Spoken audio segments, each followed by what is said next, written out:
नमस्कार दोस्तों। आज हम एक ऐसे स्टॉक के बारे में बात करने जा रहे हैं जहां पर स्विंग ट्रेडिंग के साथ साथ इन्वेस्टमेंट की भी एक बेहतर अपॉर्चुनिटी उपलब्ध है। मार्केट इस समय अपने पीक पर है जहां हमें इन्वेस्टमेंट की अपॉर्चुनिटी मिले, एक अच्छा रिस्क रिवार्ड मिले।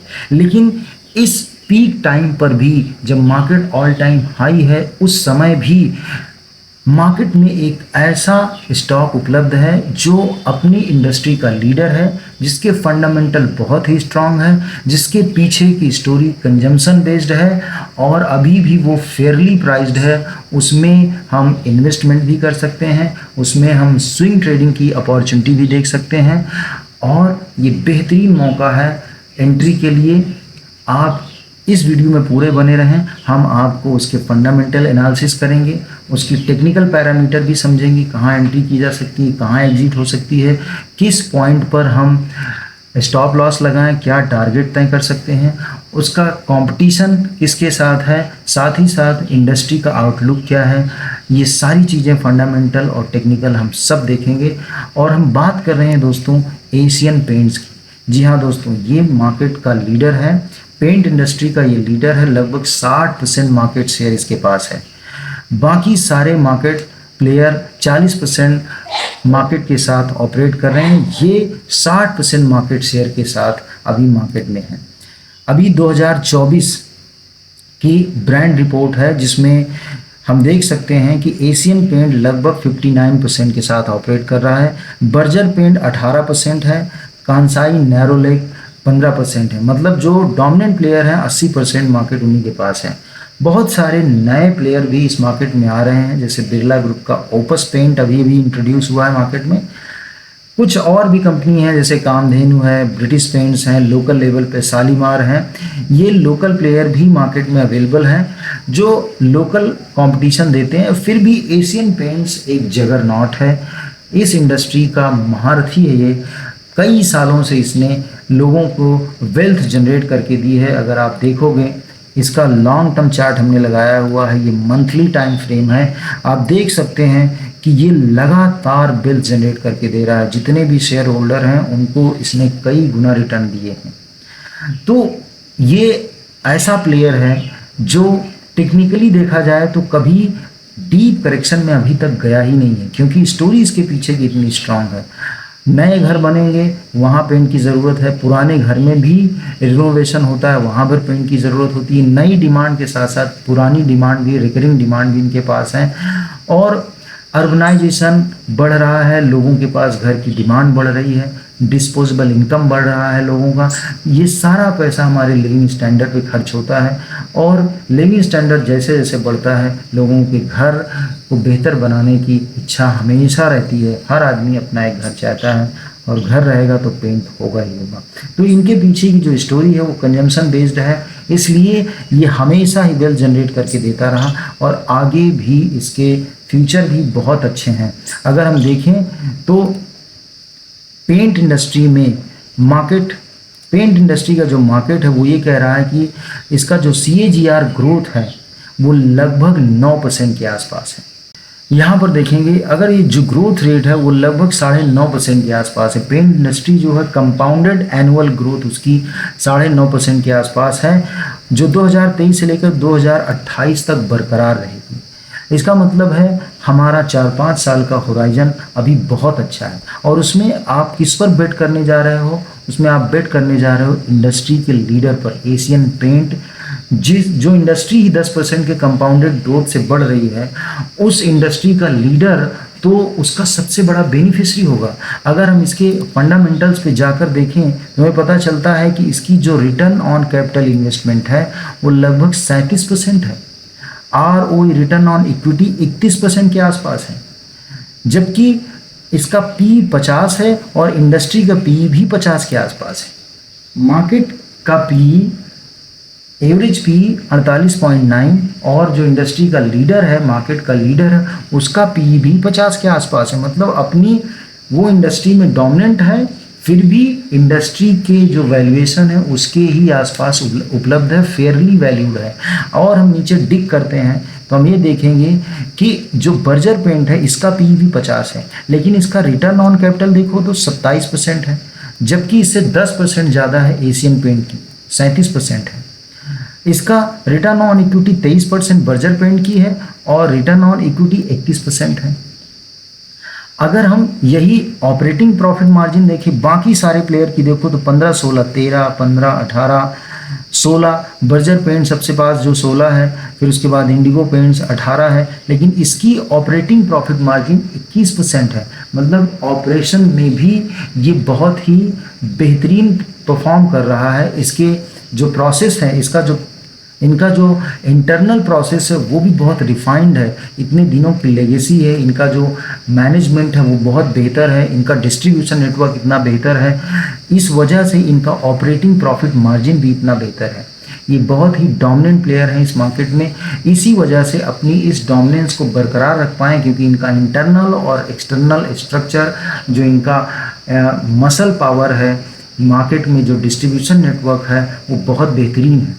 इसी वजह से अगर आगे चल कर के इनकी मार्केट शेयर में कुछ डेंट भी आता है तो भी इनके प्राइस पर, इनके शेयर पर बहुत असर नहीं पड़ेगा, ये वेल्थ क्रिएट करके ही देंगे। इसमें अगर हम एक एग्जांपल में, जैसे मारुति आज भी 41%, ये 2018 का हम देख रहे हैं मारुति का चार्ट। 2018 में मारुति के पास 51% मार्केट शेयर था। 2018 की बात कर रहे हैं, पैसेंजर कार में आधे से ज़्यादा मार्केट मारुति के पास था। बाकी और जो 10-15 कंपनियां हैं वो बाकी की 50% में ट्रेड करती थी। 2024 में वही मार्केट शेयर इनका 41% के आसपास हो गया।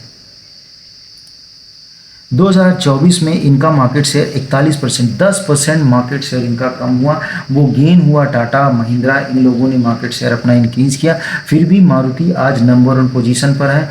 लेकिन अगर हम मारुति का प्राइस देखें, मार्केट का प्राइस देखें, देखिए यहाँ पर ये 2016-17 में, 2016 में लगभग 4,000 के आसपास मारुति ट्रेड कर रहा था और 2 ही साल में 17 और 18 में, 18 आते आते तक वो दुगना हो गया, 10,000 के आसपास हो गया। 2016 में जो प्राइस 3400 के था, 2018 में वो प्राइस 9600 हो गया, 2 गुना से भी ज़्यादा हो गया। 2 साल में उसने 5-7 साल का रिटर्न दे दिया। अब 2017 में जब कंपटीशन बढ़ा तो कुछ करेक्शन प्राइस में आया और ये देखिए वही फिर से 4000 तक आया था। 10,000 का शेयर 4000 तक आया था और धीरे धीरे मार्केट शेयर डाउन हुआ है, लेकिन डिमांड इतनी ज़्यादा है कार की कि सारी कंपनियों के आ जाने के बाद भी मारुति देख लीजिए आज 12,000-12,500 की रेंज पे खड़ा है। वो यहाँ पर भी जिसने इन्वेस्ट किया था 9,500 पर, टॉप पर भी 2018 में जिसने इन्वेस्ट किया था, आज अगर 6 साल बाद भी देखेगा तो वो अपने वेल्थ को इंक्रीज ही किया है, उसका वेल्थ डिक्रीज नहीं हुआ, कैपिटल पे डेंट नहीं आया। थोड़ा पेशेंस लिया, टेस्ट किया। कुछ लोगों ने जो करेक्शन, इतनी स्टीप रैली के बाद करेक्शन की उम्मीद होती है, जो समझदार इन्वेस्टर होगा, समझदार मार्केट में बना होगा, डेफिनेटली यहाँ पर डबल टॉप भी बना है, यहाँ पर इन्वेस्ट नहीं करेगा, वो वेट करेगा एक बेहतर अपॉर्चुनिटी की और वहाँ पर एंट्री करेगा। तो जिसने यहाँ में टॉप पर भी एंट्री करने वाले लोगों का वेल्थ में आज डेंट नहीं पड़ा, जिन्होंने नीचे बाई किया उनकी तो कैपिटल 3 गुना हो गई। तो हम ये एग्जाम्पल इसलिए ले रहे हैं क्योंकि अगर एशियन पेंट जो अभी 60% के आसपास है, जिसका मार्केट शेयर लगभग 60% है, अगर इसके मार्केट शेयर में कुछ डेंट भी आता है, ये 50% तक आ जाता है, 45% तक भी आ जाता है, तो एशियन पेंट्स एक वेल्थ जनरेटर रहा है। और ये यहाँ पर इसकी जो कहानी बन रही, यहाँ पर देखो 2019-20 में इसने 1 साल के आसपास यहाँ पर टाइम पास किया। 16-1700 की रेंज में इसने 1-1.5 साल टाइम बिताया, टाइम वाइज करेक्शन किया। उसके बाद जब यहाँ से निकला तो 1800 को स्टॉक 3600 रुपये हो गया। हाई इसने लगाया 3600 के आसपास, लगभग 2 गुना हो गया। 1-1.5 साल में 100% आपकी कैपिटल को डबल कर दिया। तो अब कुछ समय तो वो करेक्शन में लगाएगा ही, और करेक्शन में उसका प्राइस नहीं टूट रहा है, ज़्यादा समय व्यतीत कर रहा है। आज 2-2.5 साल का समय हो गया। ये ऊपर की रेंज 3500-3550 और नीचे की रेंज इसकी 2600-2700 से लेकर के 3500 की रेंज में अभी ये ट्रेंड ट्रेड कर रहा है। और इस समय स्विंग ट्रेडिंग अपॉर्चुनिटी इसलिए बन रही है क्योंकि अभी लोअर लेवल पर 2800 के आसपास है। अगर 2800 पे आप बाय करते हो, 100 रुपये का स्टॉप लॉस रख करके आप इसको 3400-3500 के लिए स्विंग ट्रेड कर सकते हो। इन्वेस्टमेंट अगर आपका पॉइंट है होराइजन इन्वेस्टमेंट का बेहतरीन है, तो ये 3000 से लेकर के 2800-2700 की रेंज में जहां भी मिले आप इसको एंट्री बना सकते हैं। और ये 6000 हो जाएगा। अगर इसका आपका होराइजन 2 साल 3 साल का है तो डेफिनेटली आपकी कैपिटल को ये डबल कर देगा। इसके हम कुछ फंडामेंटल्स को भी अगर देखें तो जैसे हमने बात की कि पी इसका 50 है, इंडस्ट्री का पी भी 50 के आसपास है, तो मार्केट की फेयर वैल्यूएशन पर उपलब्ध है ये। इसके पास डेट जो है वो नाम मात्र का है, सिर्फ 2400 करोड़ रुपए है, जबकि रिजर्व इसके पास 18,000 साढ़े 18,000 करोड़ रुपए है। ये कैश रिच कंपनी है। कभी भी कोई प्रॉब्लम आती है तो ये कंपनी के पास इतना कैश है कि वो अपनी इस प्रॉब्लम को आसानी से संभाल सकती है अपने आप को। ऑपरेटिंग प्रॉफिट मार्जिन इसका इंडस्ट्री का बेस्ट है, 21 साढ़े 21% है, जो बहुत ही बेहतरीन है। सेल्स में इसके लगातार इम्प्रूवमेंट आपको दिखेगा। साथ ही साथ अगर हम इसके और भी चीज़ों पर देखें, जैसे इक्विटी कैपिटल एक बहुत ही इंपॉर्टेंट पैरामीटर होता है। इसने 2013 से आज 2024 हो गई, इसने इक्विटी कैपिटल को डाइल्यूट नहीं किया। एक बेहतरीन कंपनी की ये पहचान होती है, वो अपनी इक्विटी कैपिटल को डाइल्यूट नहीं करते। रिजर्व को हमेशा बढ़ाते हैं।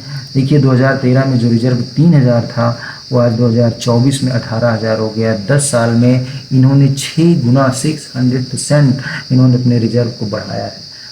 ये अच्छा डिविडेंड भी देते हैं, उसके बाद भी एक्सपेंशन करते हैं, मार्केटिंग में अच्छा खर्च करते हैं, प्रोडक्ट में इम्प्रूवमेंट में, रिसर्च में खर्च करते हैं। फिर भी इनके पास इतनी कैश इन्होंने बचा के रखी हुई अपने रेनी डेज के लिए। इनकी बारोइंग ना के बराबर, इनके रिजर्व के आसपास इनकी बारोइंग कहीं भी स्टैंड नहीं करती है। शेयर होल्डिंग पैटर्न देखें तो प्रमोटर का जो शेयर होल्डिंग पैटर्न है 52% से लेकर 52% आज भी इंटैक्ट है। एफआईआईज ने कुछ होल्डिंग अपनी घटाई है, लेकिन डीआईआईज ने अपनी होल्डिंग को इंक्रीज किया है, जो 2021 में 7% थी, 2024 में 11.5% के आसपास हो गई है। तो फंडामेंटली ये कंपनी इंटैक्ट है, फंडामेंटल इसके बहुत अच्छे हैं। टेक्निकल भी देखा जाए तो ये एक बेहतरीन जोन में है जो करेक्शन कर रही है। अगर टेक्निकल देखा जाए तो ये जो एरिया है 2600-2700 का रेंज है, वहाँ पर आता है और फिर ये 3500 तक जाता है।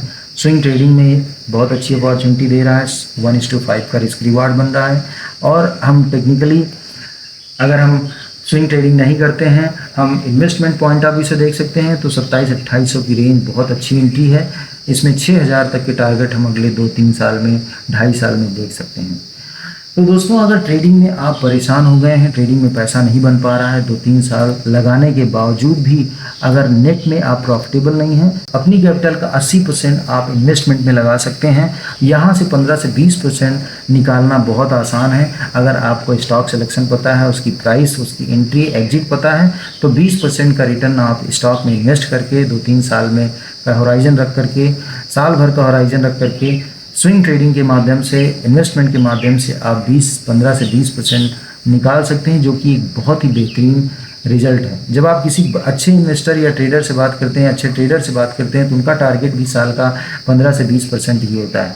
उम्मीद है दोस्तों आपको हमारा वीडियो, हमारा प्रयास पसंद आया होगा। ऐसी ही बेहतरीन इन्वेस्टमेंट अपॉर्चुनिटी आपको हमारे चैनल पर मिलती रहेंगी। धन्यवाद।